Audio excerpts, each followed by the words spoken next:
You have anything you want to know? Yes, a couple of questions. Okay.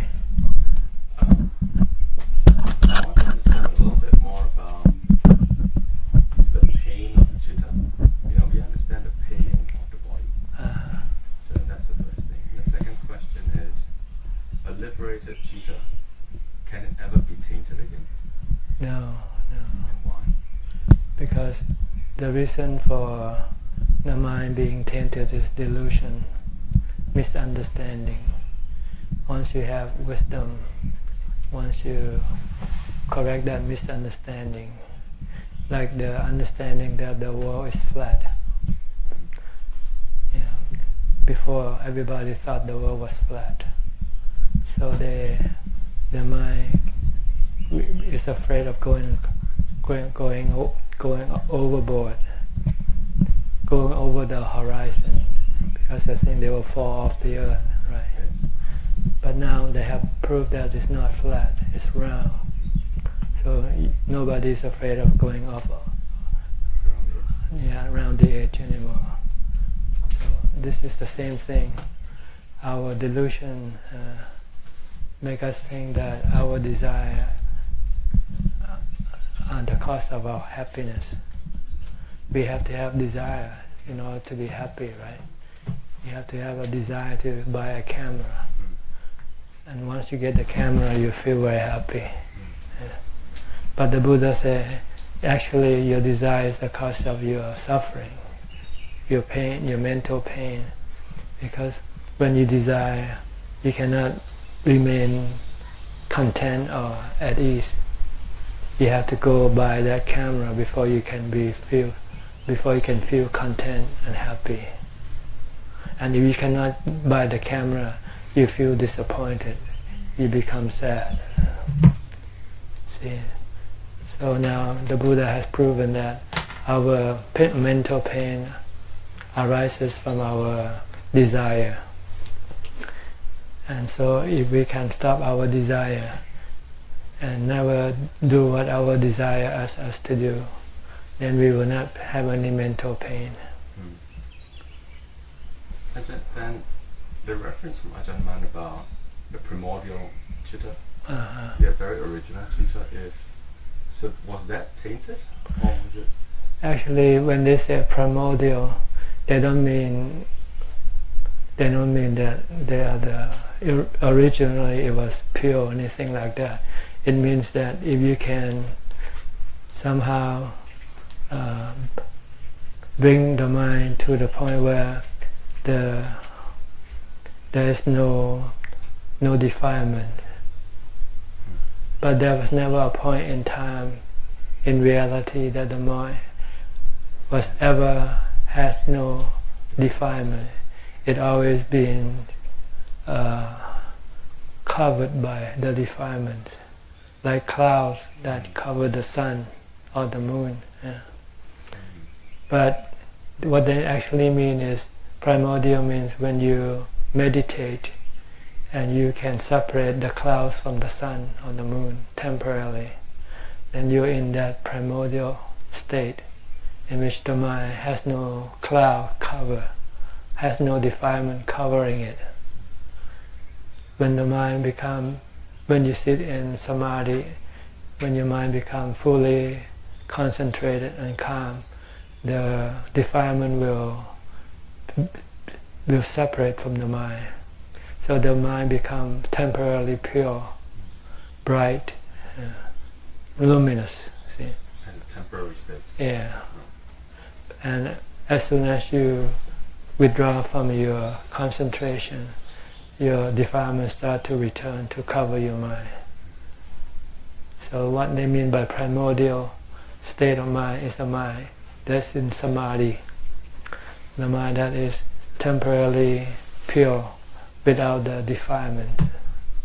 But the defilement hasn't yet been destroyed. It's just been suppressed by the strength of mindfulness. When the mind stops thinking, it cannot generate any defilement. The defilement only arises after the mind thinks. When the mind thinks in terms of delusion. So, like, think that to have a camera is very good for you, make you happy. So your desire for a camera will rise, and then you have to go buy a camera. See. So, and if you cannot buy the camera, you feel sad, or you feel disappointed, you feel bad. So you are creating this sadness or unhappiness by your own delusion, by thinking that you should have something to make you happy. When in fact the truth is, you should be happy without having anything. But you cannot, you don't know this. You've been always deceived by your own defilements that keep telling you that you have to have this, have that, and so forth. So you then have to go after what you think you should have. Ajahn, this desire to get something, to achieve something, it seems to be the same sort of desire when you want to go for a material thing versus, say, a desire to go for Dhamma activities. Is it, the feeling seems to be the same. Is it the same? The feeling is the same, but the result is different. The good desire will bring you peace and contentment. The desire to go after Dhamma, then you go after the Dhamma, you go meditate. And when you meditate, your mind becomes peaceful and content. But the desire to get things can make you more addicted to things, get you to become an addict. You buy things and you start to buy more and more until you become a shopaholic. You have to keep buying to make you happy. So the Buddha did not say about the good desire. He said about the bad desire. He mentioned the three desires. First, the desire for self-indulgence, sensual gratification. The desire to become, like, be rich, be famous, and the desire not to become, not to be poor, not to be old, to be sick or die.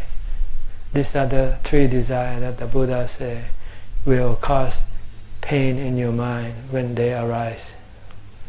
So you have to get rid of them. Like when you're sick, you have the desire to get well. And when you don't get well, you become sad. But if you accept the truth that right now you are sick, and whether you get well or not, that is up to the condition of the body. And if you just accept the sickness as it is, and maybe if you can fix it, fix it. But when you are still not well, you just have to accept it for what it is. Then you will not feel sick in the mind. You won't feel painful in the mind. Your mind will become peaceful and content with being sick. When do you stop? I mean, because clearly with medicine today, there's so many different alternatives. When is it? Well, you have to look at the point that regardless how much you do, you eventually you're gonna die anyway. Correct. So you have to use rationality. If you can still cure it, fix it, cure it. But first of all, you have to kill your mind first. Make your mind accept death and accept sickness, and that you can take it either way. You can fix it or you don't have to fix it. If you can fix it, fix it. If you cannot fix it, just live with it. So you have to fix the mind first by trying to let the mind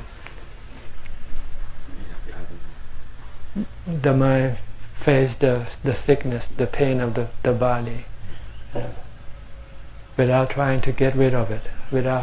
You want to get rid of the desire to get rid of the sickness or the pain of the body.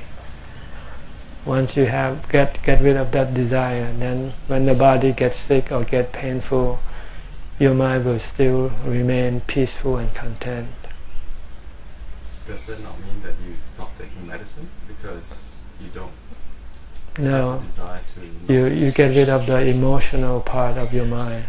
You can still take the medicine if you want to, if you have it, if you have the ability to take the medicine. But if you are in a place where you cannot get medicine, then you just say, well, the hell with it. So, Yeah, because eventually you're gonna die anyway. So, see, there will be no emotional. The mind can take it either way. If it's available, take it. If it's not available, the mind is not going to struggle just to kill the body. Because the mind knows that eventually, no matter how you struggle, you cannot stop the body from being dead. So once you have come to terms with death and sickness, then you can take it either way.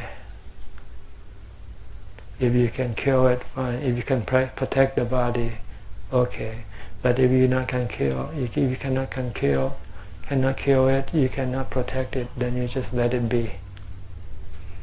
Either way, you feel the same. You can take both ways.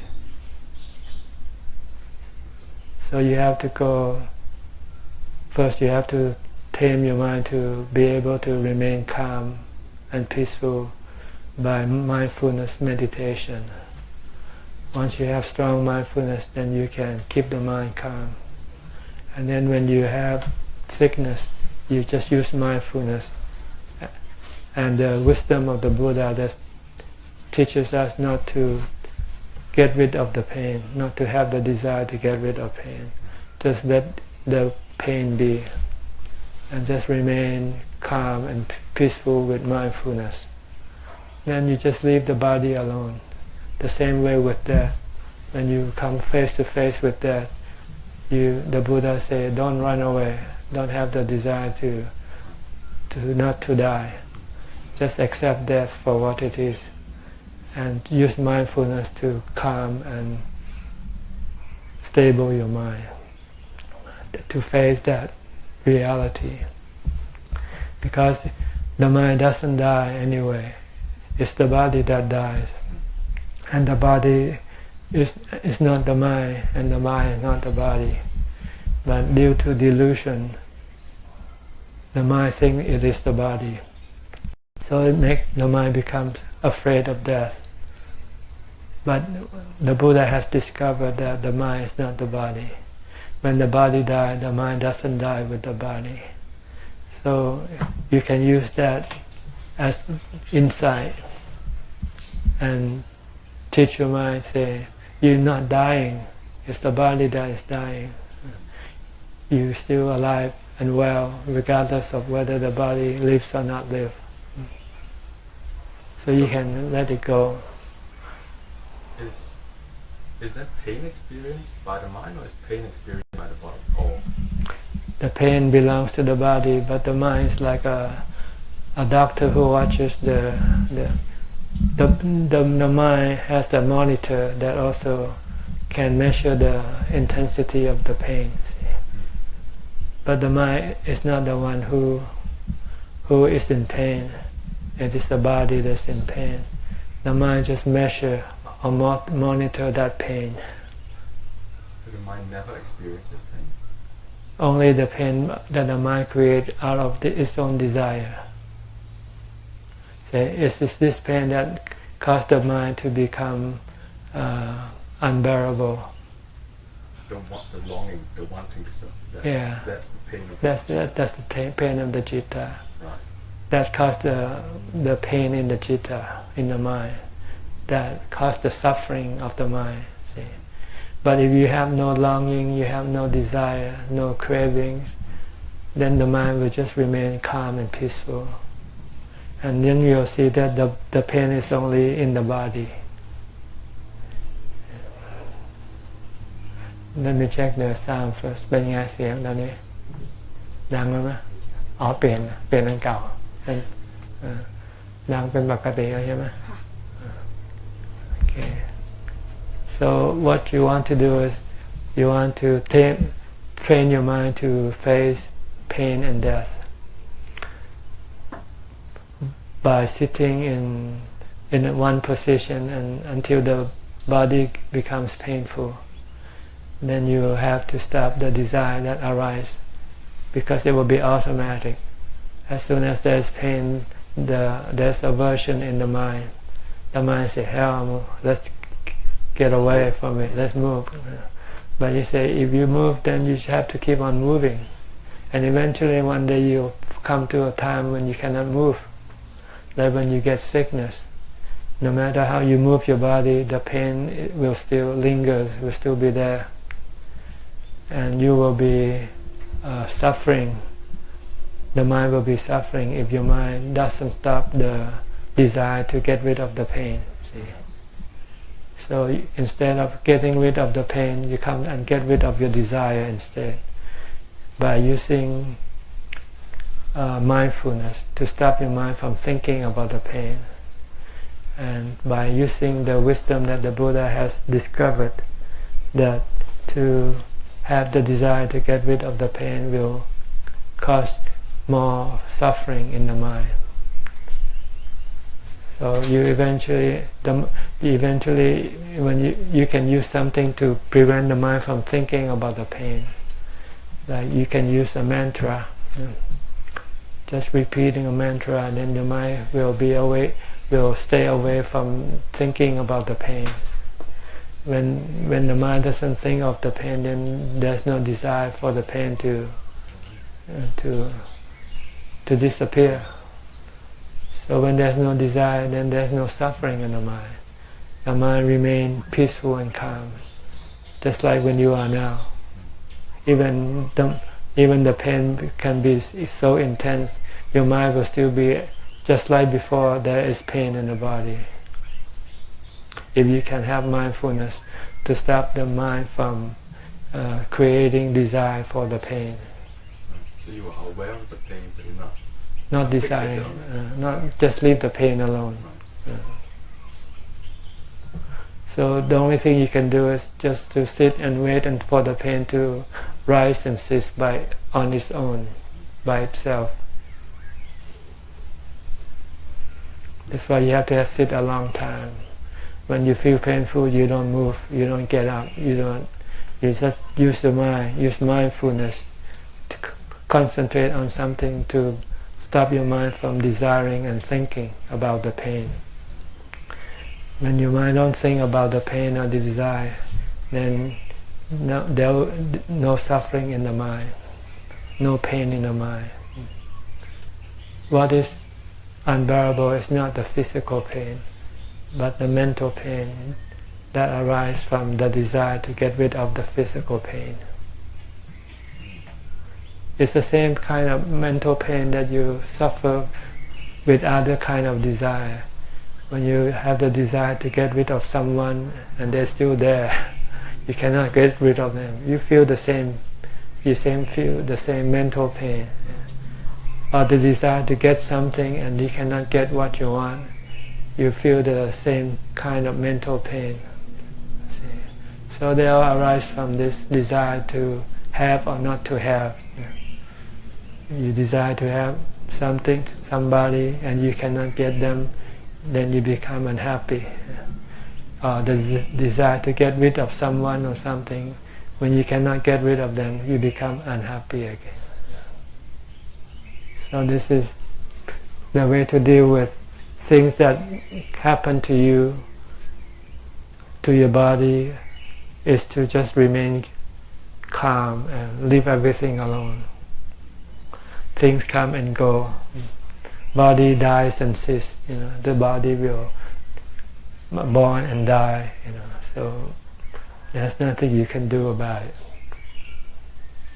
So it seems the less you interfere, that's the idea, right? Right. The less you just let things. Or if you interfere, you must interfere with a rational mind, not an emotional mind. You can interfere without having any desire. You use the rationality. You say, if I do this, things might be better. Okay, but I will not get emotional about it. I try to do it, and if I cannot do it, then I stop. See, then this is okay.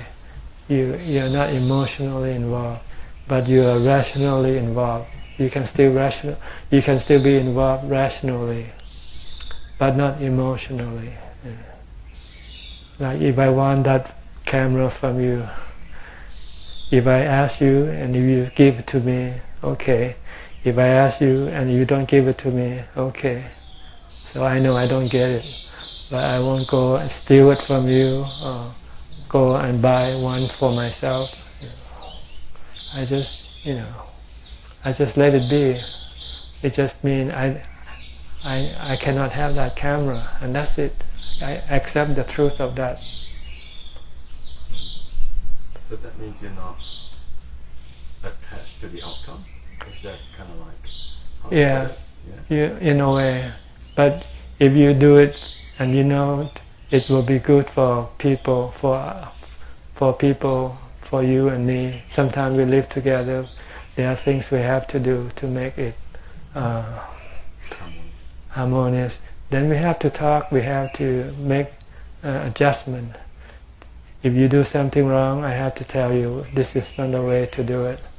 And if you accept and change your way, okay, I accept that. Then we're both okay. If I tell you and you don't want to change, you want to what you do, okay also. If I cannot live with you, then I just go somewhere else, and you can stay here. But if I have more power, I can tell you to go, and you go, see. But I won't, be emotionally disturbed by what you do, whether you stay or whether you go. Very useful at work. So you can still do things, but you do it rationally. You don't do it emotionally. You don't get angry at people when you tell them to do something and they don't do it. You have the duty or the what you call responsibility to tell people to do something. And if they do it, fine. If they don't do it, okay, But if you have the what you call the way to force them to do it, then you use that to force them to do it if you can. Because it's good. Yeah, like if you steal some money, so we have to say you have to stop. If you don't stop, then we maybe have to report it to the police, and then the police will take you away. Something like that. But if we cannot report, and there's nothing we can do because you're bigger than me, and then I just have to, let you be okay. If you want to kill me, if I can prevent it, I'll try to. But if I cannot, then it's just I just take it as it's my time to die. Because eventually I will have to die. But we'll still defend ourselves in that situation. Defend in a way that doesn't break the precepts. I won't go kill you in order to prevent me from being killed by you. I might hide somewhere, run away, go away. But if you come after me, you still can come after me. Then, if I cannot hide, if I cannot run away, then I just have to face the reality, accept reality. But the mind will still remain calm and peaceful. Like the Venerable Moggallana, the Buddha's second chief disciple. He also had karma in the past. He killed someone in the past life. So in this life, this particular person come after his life. And he said that if he wants to use his special powers, he could run away, shield himself from this person. But But he said this person will still keep coming after him until he can kill him. Then the karma will be neutralized, will finish. Yeah. So he decided not to run away, not to use his special powers to shield himself from this person. He just let this person kill him. But he knows that the thing that dies is not himself.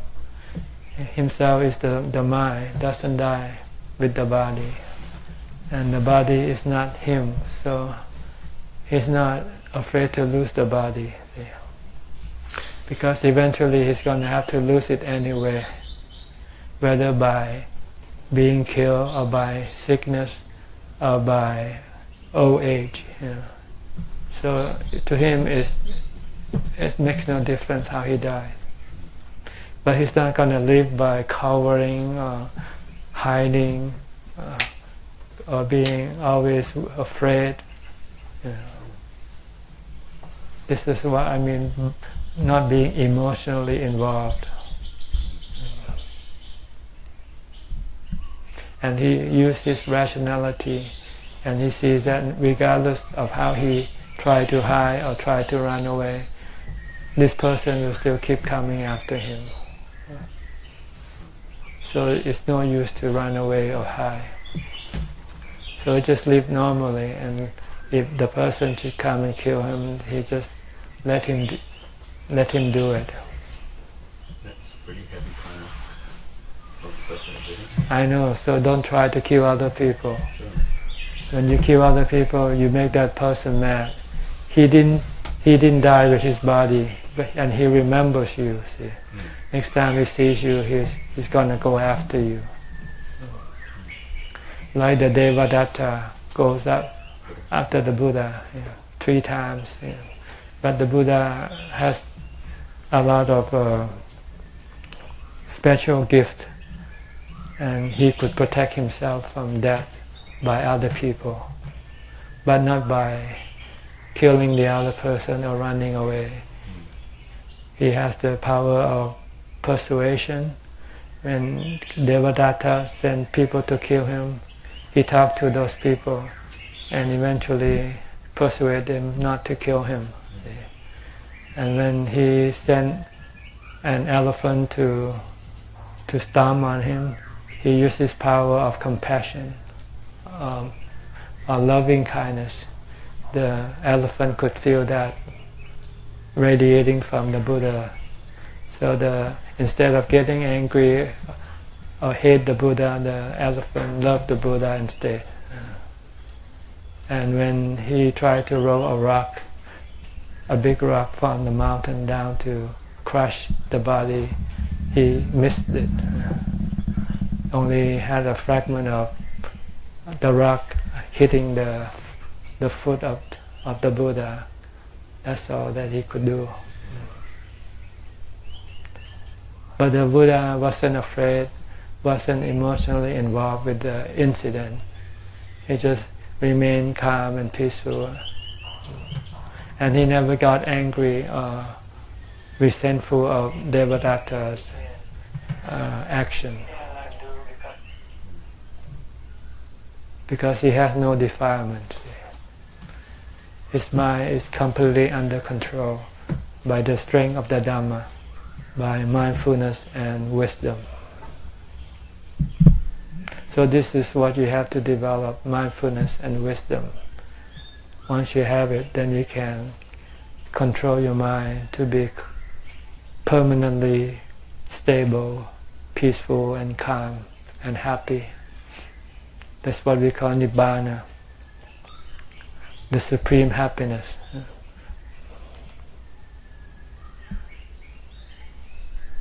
Okay. Personalities and the citta. Is there personality in the citta? As in, are all the cittas different? Personality are built by what you do in your lifetime, and you accumulate them until it becomes personality. Some people like to do something, and they keep doing it until it becomes a personality. See?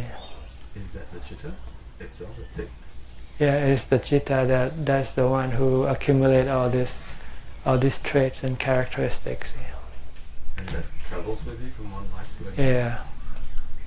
The way you talk, you might look different, but every time you have a body, you will talk like this. I can give you an example. I know somebody, and I haven't seen him for 30, 40 years. When he came, I saw his face and I couldn't recognize him. But when he talks, I could recognize him. Because his talk doesn't change with the body, with the physical appearance of the body. Because the talk comes from the mind. See? The way you talk, the way you laugh, the way you cry. It's different for each individual, right? But the body can change, the appearance of the body could change. If you don't see somebody for 30, 40 years, you might not recognize the body. But as soon as that body starts to speak, then you recognize the pattern of the sound, the voice, how he speaks it, how he or she speaks it. And you say, yeah, I can remember you. Try it. If you cannot see, if someone you see and you cannot recognize him, wait until they talk. Then you say, oh yeah, okay. So this is what goes with the mind. See? The way you talk, the thing you like, the thing you don't like, it goes with the mind. So when you're born in this life, you have to be told by your father what you should like or not. You should not like. You choose what you like, right? The colors, the way you use your hand, which hand do you use? Yeah. This comes from your mind, see. If you used to be left-handed, you'll be left-handed in this life, and you'll be left-handed in your next life. Yeah. If you used to like apple, you'll like apple in your next life. Yeah. If you hate mangoes, next life you'll hate mangoes. Yeah. Like you hate and like in this life, right? There are things you hate, right, without people telling you to hate. And there are things that you like that people don't have to tell you to like. You know. This comes with the mind, see. The body is only a robot. Then the mind uses it to takes the mind to do things. Yeah. And the robot, different by different mind, is like a car, driven by different people. Two persons drive the same car and they can drive differently. Yeah. Because the driver who drives the car has its own peculiar way of driving a car. So it's the same way with the body. The body is like a car, and the mind that drives the body has its own peculiar way of driving the body. John, sorry for so many questions. I got one more. Innate skills or talents, what they call. Is that from the mind as well? Yeah, that's where you've been developed. If you used to be a composer in your past life, you will find composing easy for you. If you used to be a painter in previous life, you'll find painting easy for you. If you used to be a mathematician, you'll find mathematics easy for you. It's the same thing. Can you bring it up, or is it just automatic? It's automatic. When you take math classes, if you used to be a math whiz, you'll be a math whiz in this life. But if you have to go paint something, you won't be able to paint because you never liked painting in your past life, and you never learned to paint properly. But with some other people, they like painting. They used to paint a lot. So in this life, when they start painting, they can paint some really good pictures. Yeah. So you can learn. You can learn, and you can dislearn also. Like if you in this life you used to be left-handed, then something happened to your left hand, you lost your left arms, what you do? Then you have to learn to use your right hand, right?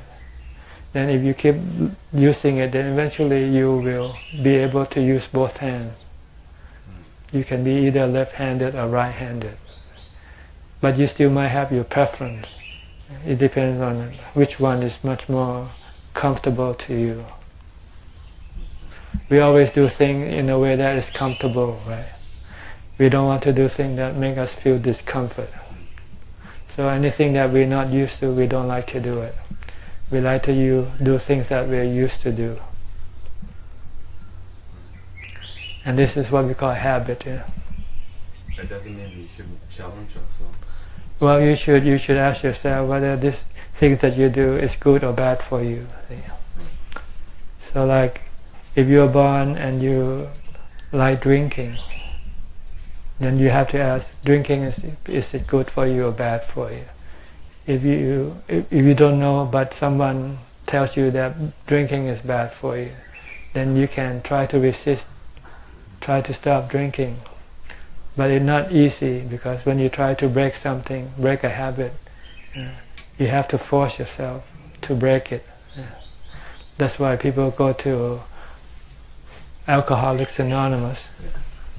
They need someone to support or to help them stop drinking. See, if you come to the temple, they tell you to keep the 5 precepts and meditate. See, if you can meditate, then you can stop your mind, because when you stop your mind, then your mind will then stop the desire.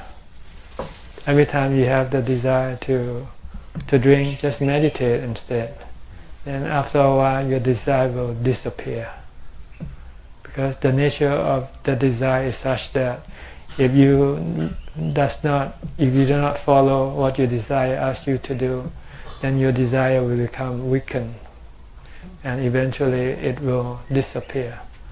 But if you do what your desire asks you to do, then your desire will become stronger. That's why you have to drink more and more to satisfy your mind. Thank you. I'm aware that there are lots of people wanting to ask questions as well. Okay, no problem. They can understand English.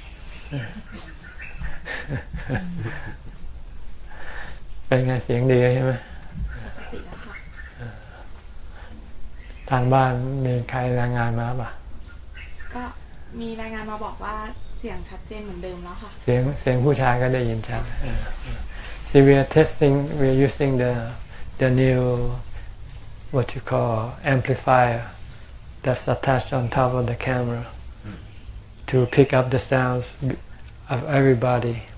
We need this amplifier, and the old one broke down, so we bought a new one to replace it. But the new one cannot pick the sound of other people as strongly as my sound, my voice. So we have to switch it back to the old one. Will be a good test. Yeah. ก็เมื่อกี้เปลี่ยนนานไหมไม่นานใช่ไหมไม่นานค่ะก็ยังที่พูดนี้ก็ยังมีเสียงอยู่ใช่ไหมจะได้ให้โบตัดออกเป็นอีกคลิปหนึ่งเป็นภาษาอังกฤษ Layperson from Australia. Then we can cut this portion and put it in the YouTube. Have you seen the YouTube, the Dhamma in English channel? Yes, I do. Yeah, okay.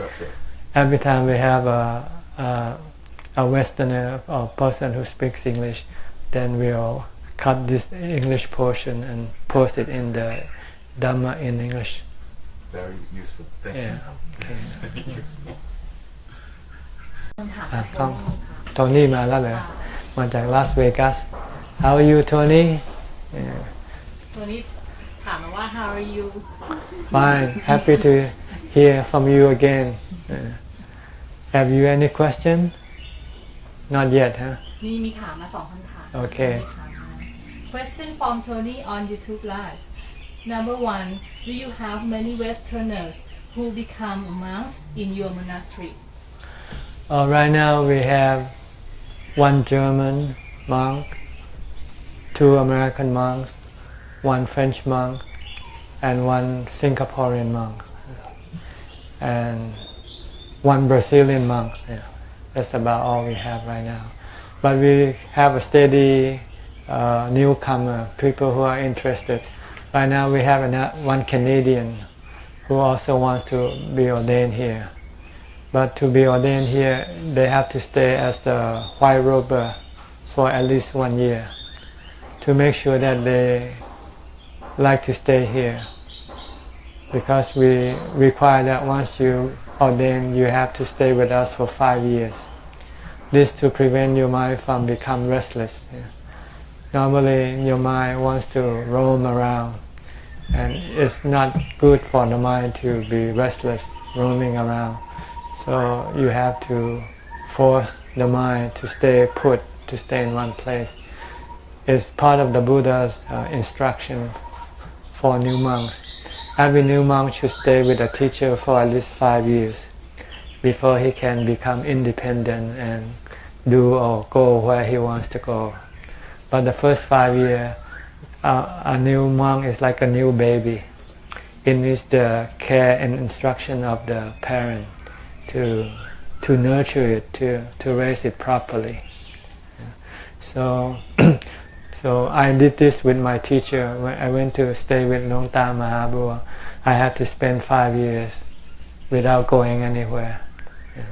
Stay in the monastery. Except for emergency, medical reason or family reason. Somebody in the family died or got sick and you have to go, maybe pay a visit or something like that. But otherwise, he won't let us go anywhere. The mind would like to wander, like to roam. After it stays in a place for a while, it becomes restless. And the way to get rid of your restlessness is to meditate, not to do what your restlessness asks you to do. Because when you're restless and you do what your restlessness asks you to do, you will become more restless. When you get to where you want to go, then you want to go somewhere else.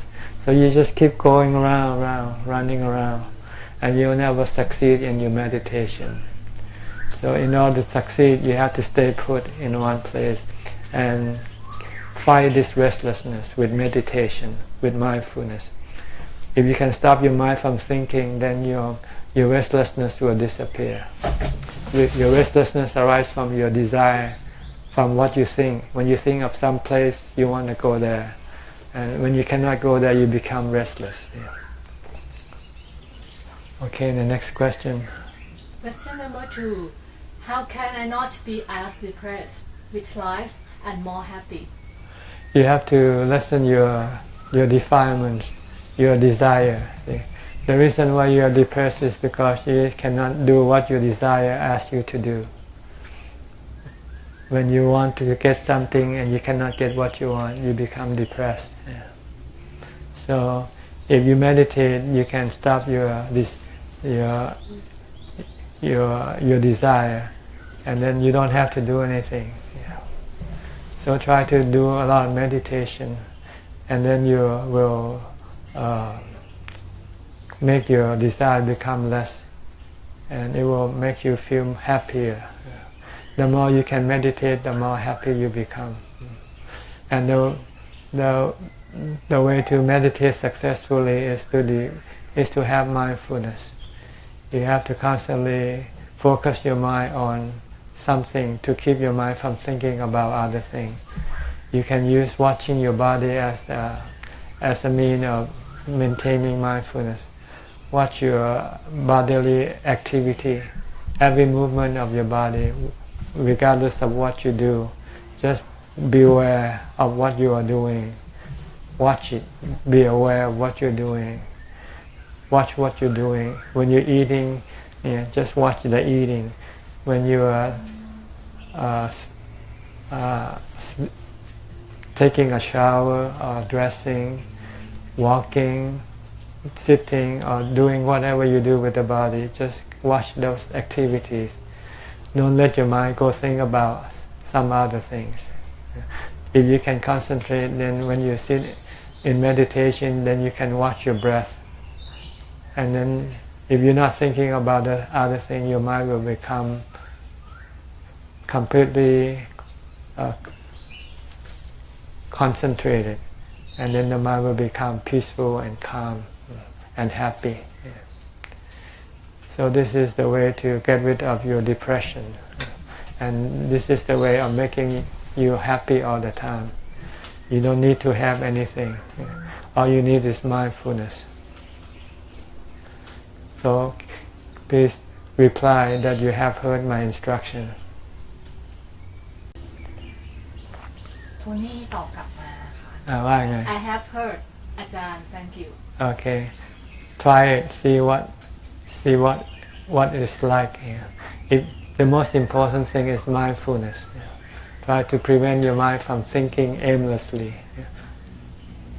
Okay. เชิญส่งคำถามมา Chalan เนี่ยChalan มาจากศรีลังกา Another foreigner from Sri Lanka named Chalan. How are you, Chalan? What can I do for you today? Question from Sharon. อาจารย์ one day per week in English would help many of us to listen and learn Dhamma. If possible, kindly see to our request. Thank you. I have to have someone who speaks English to talk to me. I cannot just speak English by myself because the people who are here, they all speak Thai. See? Like today, we have a gentleman from Australia, so I could speak English to him. So if you go back to the start of the clip, it will be in English. But I need someone to instigate my Dhamma. Normally I find it easier if someone asks me a question, then I try to explain to them. But if I have to initiate the speech myself, sometimes I don't know where to begin. But I can do it, but I don't feel as comfortable as doing it with someone else, asking questions. So just come in every week and ask me questions to instigate the English session. Okay? And when I finish and you're not satisfied, send in more questions. And then we can continue with the English session this way. You can keep sending me questions. Sharon reply มาค่ะ Okay. Thank you อาจารย์ Okay. So just send in questions. Anytime you want to listen to Dhamma talk, just prepare some questions and then ask me, or prepare some topics you want me to talk about. Then I can talk about those topics. หมดแล้วค่ะ